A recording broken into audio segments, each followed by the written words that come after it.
Borough President. Our next speaker is our Councilmember Eric Dinowitz. Thank you. About a week and a half ago, my mother was with one of my 6-year-old sons, and she texted me a picture of the vandalism, the racist vandalism at PS24 where my 6-year-old son was playing.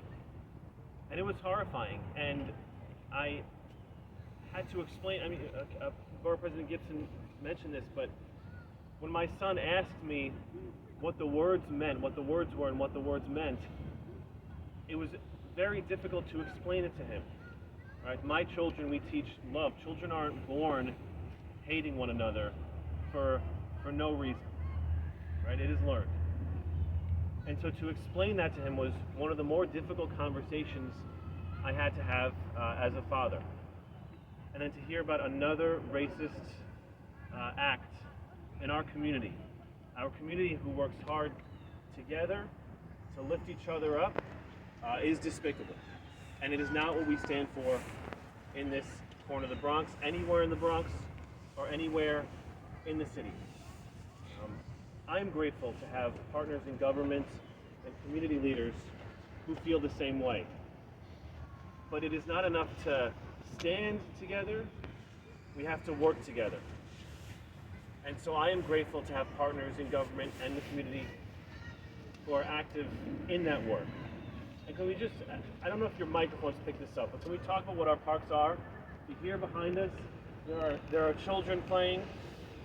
You see back there, there are people playing with their dogs.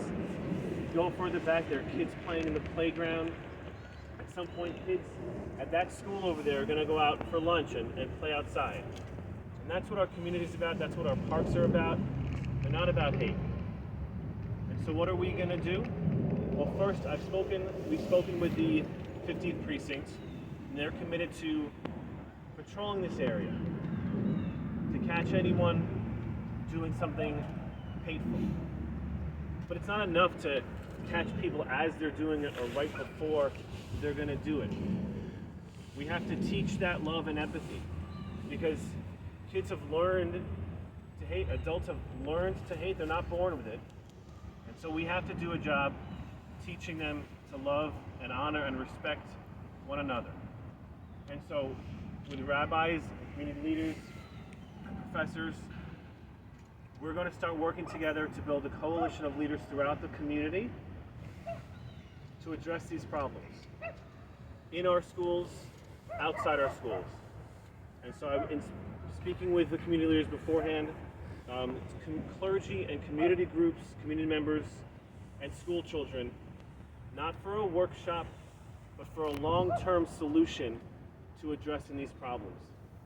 As the council member here, I'm committed to providing discretionary dollars to address this, and also in our city budget, ensuring that there is money to address hate crimes and acts of hate.